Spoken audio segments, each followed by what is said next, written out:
What's up guys, Joey here. So today I'm going to explain to you why Fortnite stutters with AMD GPUs on the latest drivers and how it's just a massive oversight by the devs.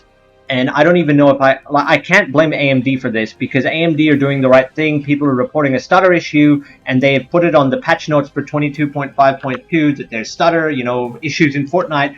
But the reason they put it there is not because they found a problem.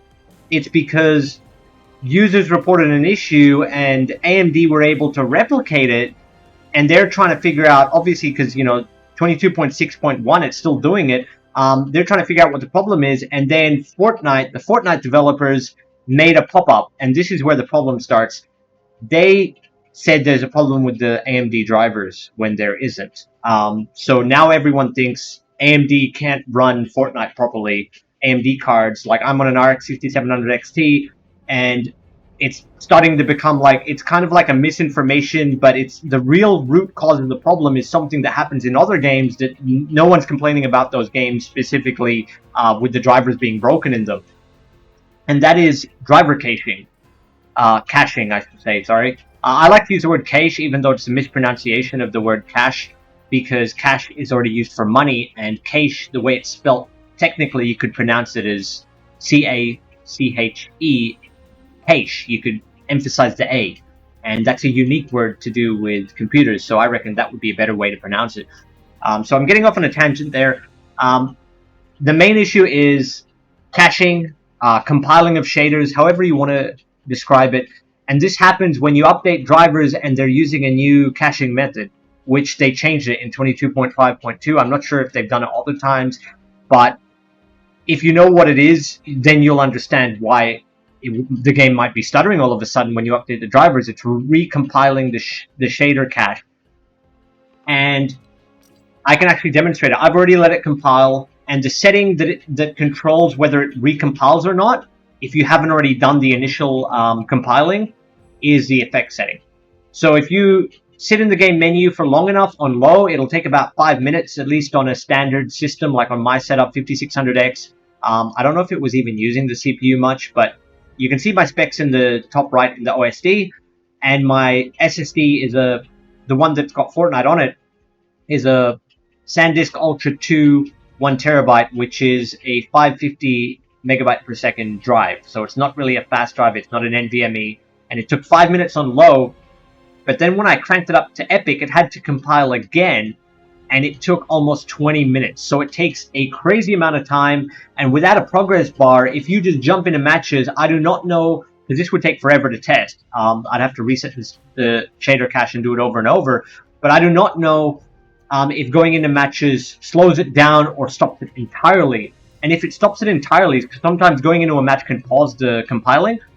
If going into a match pauses it, then if you just play 5-10 matches, the only time it's even doing anything is when you're sitting in the lobby. And that's why it could take so long for some people to actually smooth out performance, because some other people have suggested just playing a few matches, it'll smooth out. And technically, depending on how long you wait in the menus between matches, some people, like the people recommending, oh, that's fixed it for me, I just played 5 matches, they could be having 3 or 4 minute breaks between matches to go get a drink. And that's why those people ended up having no problem after 3 matches, because the time in between compiled the cache, right? So depending on what you're doing in your habits between matches, that is also going to affect how long it takes in total, whether you've given the game enough time. And I'm going to demonstrate what it looks like with an OSD. You can only see it with an OSD. There is another way to see it if you don't want to configure like MSI Afterburner OSD, just if that's too technical for you. There's another simple way you can see it doing something to at least have an idea. But I'm going to exit out and show you right now. I should be able to do this with ReLive running because ReLive does not use a cache. I keep wanting to say the word cache, sorry. If I go into the drivers, hopefully it's not using it anyway. You can go into, where is it? Graphics. In the settings cog, top right, graphics, advanced, and down at the bottom, shader cache reset clears the contents of the disk-based shader cache. And this will clear itself when you update the drivers anyway, if you're coming into 22.5, with the RSR and everything. But I can reset it manually while recording, and because it's specific to the game, it shouldn't crash my recording, I hope. Clear it. Okay, yeah, no, I'm still recording, I'm good. And now when I go back into Fortnite, we should see that smooth 120 FPS you were seeing in the menu will be having to recompile the shader cache, and we're going to see it do it all over again. And I'll probably clip the video just to not make you sit 5 minutes waiting for it, but just as like a proof of concept. And that you can also see that my driver specific version, if I go into systems, 22.6.1. And it happened on 22.5.2 as well, but I didn't catch it on video. I can manually clear it and make it do it anyway, so I don't need to reinstall the drivers to show you guys what it's doing. But this is the problem where I'm saying it's on the devs. The devs should know how this system works, because it's doing it for their game, and they should have a progress bar to show people.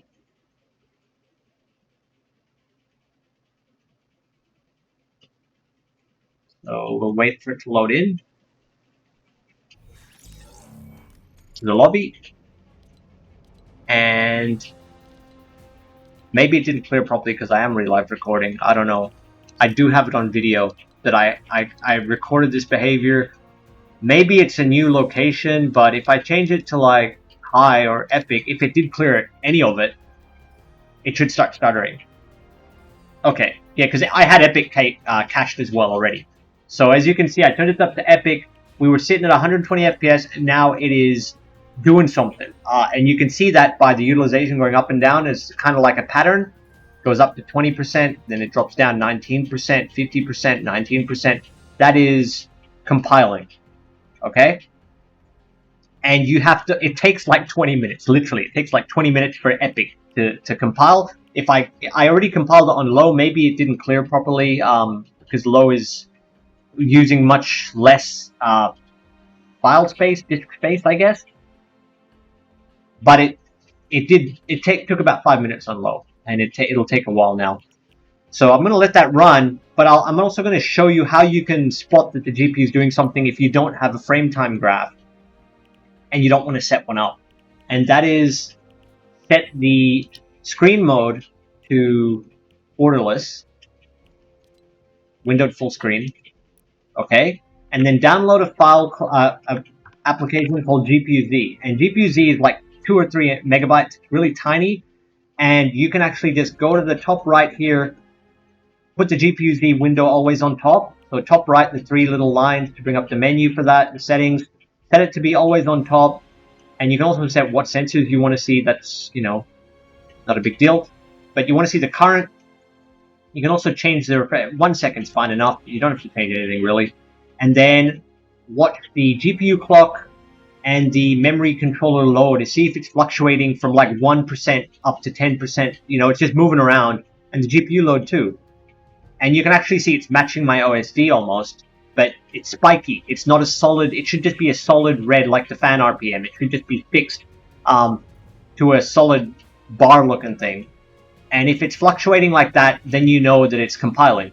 And you just got to wait for that to smooth out. And when it's smoothed out, you'll see it go to like a fixed percentage of load, and it'll be stable. It's not going to go up and down anymore.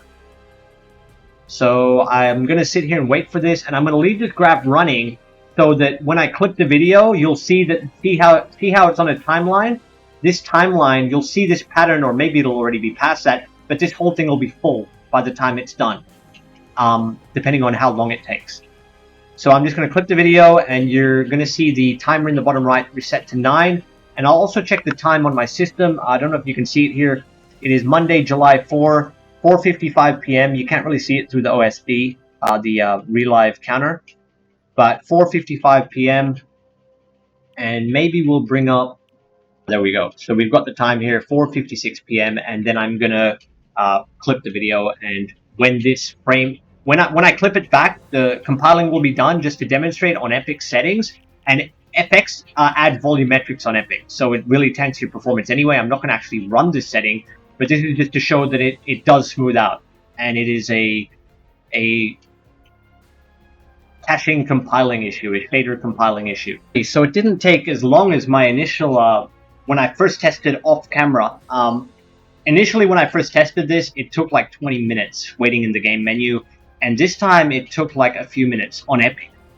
So yeah, I'm not sure what the story is behind that. I did use the reset button rather than reinstall fresh, so it's possible that resetting the shader cache from within the driver menu does not fully clear it. There could be some caching that got left behind, or maybe Fortnite builds its own in a separate area, and it has its own like temporary files that it caches some shadows or whatever files it compiles for itself. Because we do know that the game can also have its own section, its own storage for temp files. So long story short though, the main problem is to do with the way the devs and the game UI is communicating this to players. It's not telling anyone it's doing this. So you can see here this graph from when I first started the logging on the sensors, like I literally just clipped this, and you can see the time, and now the game's in the menu, it's not doing the stutter thing anymore. So it finished. It finished, like you can see where it finished here. It went solid. So now I'm sitting at 65% usage, 120 FPS. I don't have an FPS cap. This just seems to be the cap the game is using. And the driver is running fine. So that's one way you can just monitor it. If you're seeing this GPU load and the GPU clock spiking all around, wait. Just wait in the menu for long enough and it'll eventually finish doing it. And then when you get to the game, it'll be smooth. And now I'm just going to leave you with some gameplay of the game running perfectly fine on 22.6.1. And these are competitive settings, except for effects, which I'm going to turn back to low now. And I'll see if it has to, because I did reset the shader cache. It does have to recompile for low. So I'm going to clip that again. So as you can see, if someone's having a problem and they're like, okay, why is my game stuttering? And they play with all the settings, they can't get it to smooth out. If they went from Epic to low effects, they're actually causing it to have to recompile again. It doesn't have to do it every single time, but when you first apply a setting and you change effects around, it does have to. So if you go from Epic to high, it's a lot quicker. But if you go from Epic to low, the change between visual change is much more. Well, actually, it doesn't look that much different in game, apart from the volumetric clouds under Epic. But visually, there's not a big impact, but the difference in the settings is larger than going one notch. So, yeah, if you've been trying to diagnose a stutter issue, you might even think, oh, effects causes stutter, right? That's what I also thought. Effects has a problem. But it turns out that effects is actually affecting the compiling. It has to recompile separately for different levels of effects. And once it's done, then I can go back from low to Epic, no problem. Like after it's already compiled and I haven't reset the shader cache in the driver, I can go from low to Epic and test them out, and it won't do this anymore. So now I have to wait for this, because low is what I recommend for competitively. Like you don't actually get a significant visual improvement running Epic, or even high. It's really just the volumetric clouds that you notice. But if I also noticed that when I was on Epic and I dropped it down to high, it had to compile a little bit. But because I believe a lot of the Epic visual files, whatever it's compiled, are included in high, it's a lot quicker. And as you can see there, going from, yeah, it's already done. In the time it took me to just try to explain that, it's already finished doing what it needed to do. So the two working theories I've got, either it's compiling completely fresh data into a temp location. It could either be in the game folder, or it could be a mixture of the game and the driver folders, because resetting the driver cache through the menu did cause it to do something. It had to do it again, but it didn't have to do it for low initially. It had to do it when I changed the setting and hit apply. Okay? But now if I go back to Epic, let's see if it does it again. No. See that? And I go back to low. It's done. So you have to do it initially. So now, as long as users know that, I think once this, I have to share this on Reddit just to give people the heads up, because there are lots of people spreading the misinformation, but I can understand why. It's not your fault.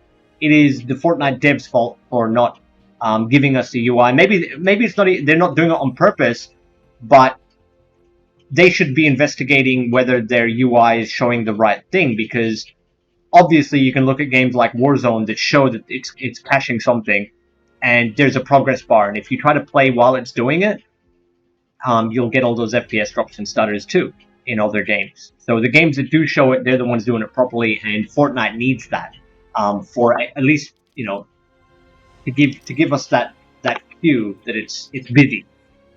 So now if I go to play, it should just run perfectly fine.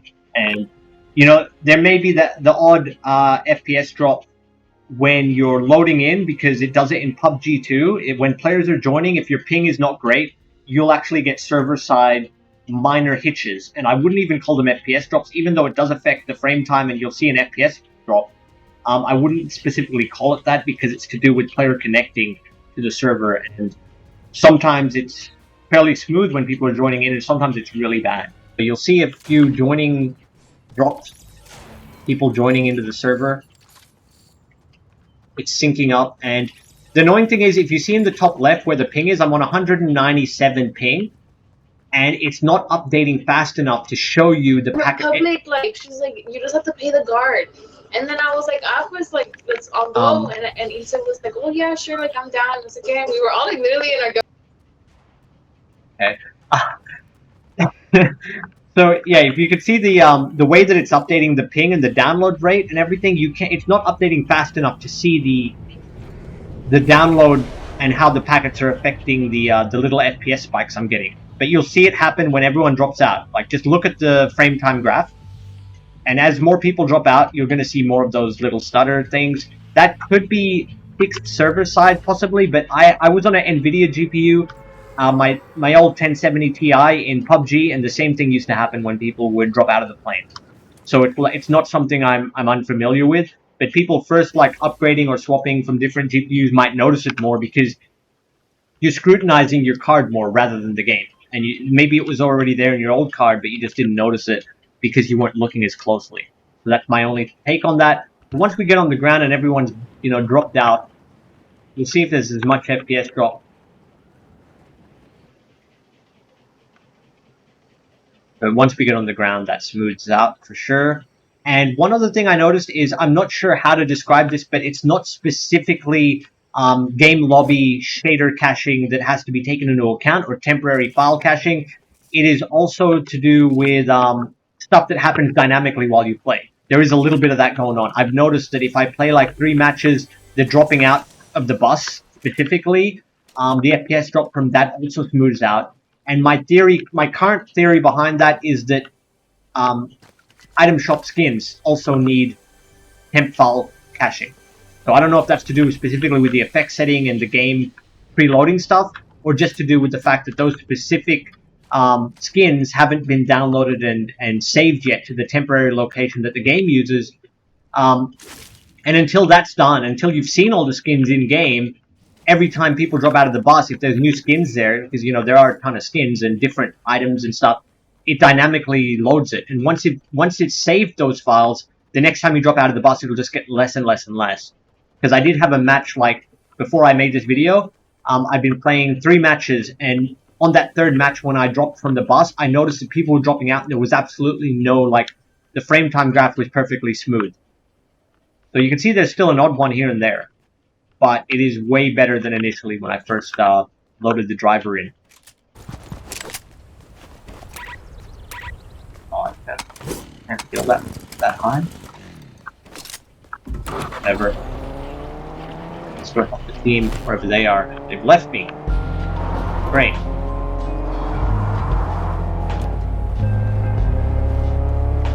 Whatever, I'll be solo.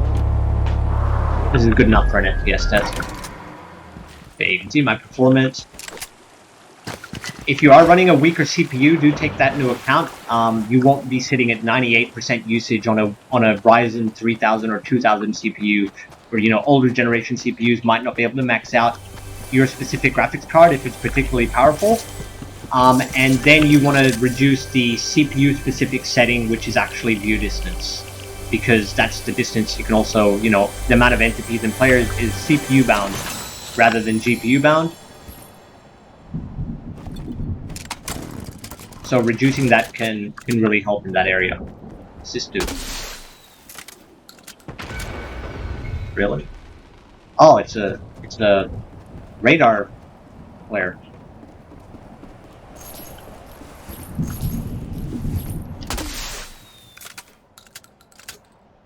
Oh, it has to be above. Does an area downwards? Yeah, it spotted the shark. Cool. You can tell I'm a noob, right? God, that me landing? Fall damage? Sad.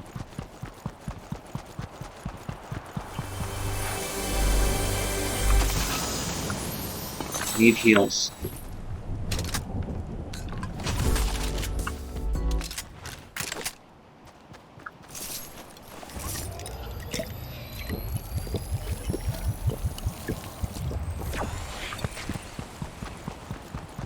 I'm just gonna get owned by a team. I know it. Yeah, but there's something over there.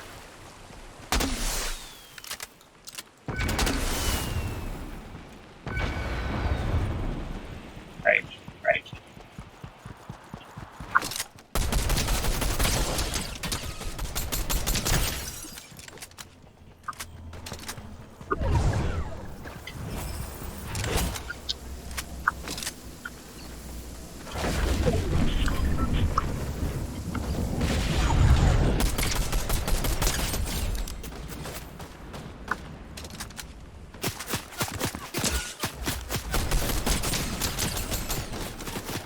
Really? I'm being shot from everywhere.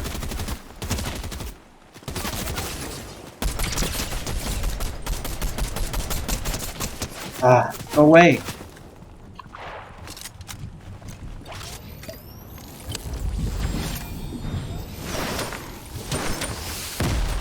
Oh, my house! Oh! I'm horrible. Okay. Well, thanks for watching, guys. I hope this shows you that the game is running okay. We'll watch this random pixie person, this fairy guy, run around for a bit, just to show you the frame rate when spectating. But yeah, it mostly comes down, like, this is what I made my previous video. I mentioned this in the comments, but I didn't actually demonstrate it. So hopefully now you've actually seen it doing it, and that should clear things up, that the Fortnite devs have to add that to their UI. It's not up to AMD to add a caching whatever it's doing. Like, I don't know, I don't even know the specifics. I just know that it's related to compiling game files somewhere. So yeah, thanks for watching, and I'll see you in the next one. Bye.